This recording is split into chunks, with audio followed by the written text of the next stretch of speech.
Hello friends, welcome to Navi's kitchen. இன்றைக்கி நம்ம ஒரு சூப்பரான காரசாரமாக ஒரு மட்டன் ரெசிபி தான் பார்க்க போகிறோம். மட்டன் கீ ரோஸ்ட் எப்படி பண்ணுறதுன்னு பார்க்கலாம். இது நல்லா சாதத்து கூட ரசம், சப்பாத்தி, நானுக்கெலாம் ரொம்ப சூப்பரான ஒரு காம்பினேஷன். இது கண்டிப்பாக ரொம்ப சூப்பராக இருக்கும். நீங்களும் வீட்டில் ட்ரை பண்ணி பார்த்துட்டு உங்களோட கமெண்ட்ஸை கமெண்ட் செக்ஷனில் அனுப்புங்க. எதுவும் குறைகள் நிறைகள் இருந்தாலும் அனுப்புங்க. அப்போனா தான் அடுத்தடுத்து நான் அதை திருத்திக்க முடியும். நம்ம ஃபஸ்ட் டைம் பார்க்குறீங்க அப்படின்னா நவீஸ் கிச்சனுக்கு சப்ஸ்கிரைப் பண்ணிடுங்க. அப்போனா தான் அடுத்தடுத்த அப்டேட்ஸ் உங்களுக்கு வந்துகிட்டே இருக்கும். இது பண்ணுறது ரொம்ப ஈஸி தான். வாங்க வீடியோவில் எப்படி பண்ணுறதுன்னு காமிக்கிறேன். நான் 1/4 கிலோ மட்டன் எடுத்திருக்கேன். இது 2 பேர் சாப்பிட்ற அளவுக்கு எடுத்திருக்கேன். ஆனியன் 2 ஆனியன் இந்த மாதிரி பொடியாக நறுக்கி வச்சுருக்கேன். மசாலாவுக்கு 2 துண்டு பட்டை, 4 கிராம்பு, அன்னாச்சிப்பூ 1, சின்னதாக இருந்துச்சுன்னா 2 எடுத்துக்கோங்க. மிளகு 1/2 டேபிள் ஸ்பூன், மல்லி விதைகள் 1/2 ஸ்பூன், 1 ஸ்பூன் சீரகம், 1/2 ஸ்பூன் சோம்பு, 8 வரமிளகா. இப்போ குக்கரில் ஃபஸ்ட்டு நம்ம 2 டேபிள் ஸ்பூன் நெய் சேர்த்துக்கோங்க. ஏன்னா இது நம்ம மட்டன் கீ ரோஸ்ட் பண்ணுறனால கீயில் நம்ம மட்டனை சேர்த்துக்கணும். அப்போனா தான் அதோட ஃப்ளேவர் நல்லாயிருக்கும். 2 டேபிள் ஸ்பூன் கீ ஆட் பண்ணிவிட்டு மட்டனை இப்போ நம்ம வேக வச்சிடலாம். கொஞ்சமாக ஜிஞ்சர் கார்லிக் பேஸ்ட் போட்டுட்டு, மஞ்சத்தூள் போட்டுட்டு, உப்பையும் சேர்த்துட்டு இந்த மாதிரி கலந்து நல்லா மட்டன் முங்குற அளவுக்கு இந்த மாதிரி எடுத்துக்கோங்க. இப்போ இது 15 நிமிஷத்துலேருந்து 20 நிமிஷம் வரைக்கும் நல்லா வேகணும்.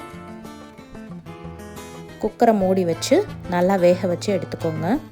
அதுக்கு முன்னாடி நம்ம மசாலா ரெடி பண்ணிடலாம். நம்ம எடுத்து வச்சுருக்க மல்லி, தனியா, பட்டை, லவங்கம், அன்னாச்சிப்பூ, சோம்பு, சீரகம் இது எல்லாத்தையுமே ட்ரை ரோஸ்ட் பண்ணணும். இப்போ நல்லா பொன்னிறமாக வறுத்துருச்சு. நல்லா ஸ்மெல்லு கூட வரும். நான் மிளகா ஃபஸ்ட்டே ஆட் பண்ண மறந்துட்டேன். அதனால் 2வது ஆட் பண்ணிவிட்டு திருப்பி பவுடர் பண்ணி இப்போ மசாலா ரெடி ஆயிடுச்சு. 2 டேபிள் ஸ்பூன் திருப்பி நெய் ஆட் பண்ணிவிட்டு 2 டேபிள் ஸ்பூன் நல்லெண்ணெய், இல்லை அப்படின்னா நீங்கள் கடலெண்ணெய் யூஸ் பண்ணிக்கலாம். இப்போ தாளிக்கிறதுக்கு 2 வெங்காயம் கட் பண்ணி வச்சுருக்கோம்ல, அதை சேர்த்துட்டு இந்த மாதிரி வதக்கணும். வெங்காயம் நல்லா லைட்டாக கோல்டன் ப்ரௌன் ஆகிற வரைக்கும் வதக்கணும். கூடவே 1 டேபிள் ஸ்பூன் இஞ்சி பூண்டு பேஸ்ட்டு, கிரேவிக்கு தேவையான அளவு உப்பு சேர்த்துருக்கேன். அப்போனா தான் வெங்காயம் சீக்கிரம் நல்லா சாஃப்டாகும். இப்போ இது நல்லா வதங்கட்டும். பாருங்கள், இப்போ நல்லா வெங்காயம்லாம் நல்லா கலர் சேஞ்ச் ஆகி வந்துச்சு. மட்டனும் நல்லா வெந்துச்சு.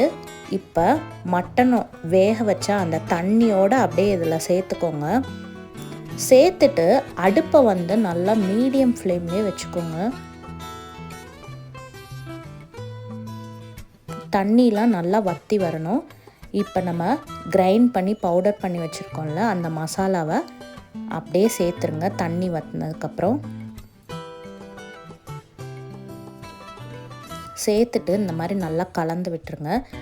இது ஒரு மூடி போட்டு ஒரு 5 நிமிஷம் நல்லா 5லேருந்து 7 நிமிஷம் நல்லா மசாலாலாம் பச்சை வாசனை போய் இந்த மாதிரி எண்ணெய் பிரிஞ்சு வர்ற வரைக்கும் மூடி போட்டு வேக வச்சுக்கோங்க. ஆல்ரெடி மட்டன் வெந்துருச்சு. நம்ம மசாலாவோட பச்சை வாசனை போகிறதுக்கு தான் மூடி போட்டு நம்ம வைக்க போகிறோம். இப்போ நல்லா எண்ணெயெல்லாம் பிரிஞ்சு வந்துருச்சு. ரொம்ப சூப்பராக பார்க்கவே செம்மையாக இருக்குது. இதுக்கு கொஞ்சம் கார்னிஷிங் பண்ணுறதுக்காண்டி நான் கொஞ்சமாக கொத்தமல்லி இலை சேர்த்துக்கிறேன். சேர்த்துட்டு அடுப்பை ஆஃப் பண்ணிவிட்டு நம்ம சர்வ் பண்ணிடலாம்.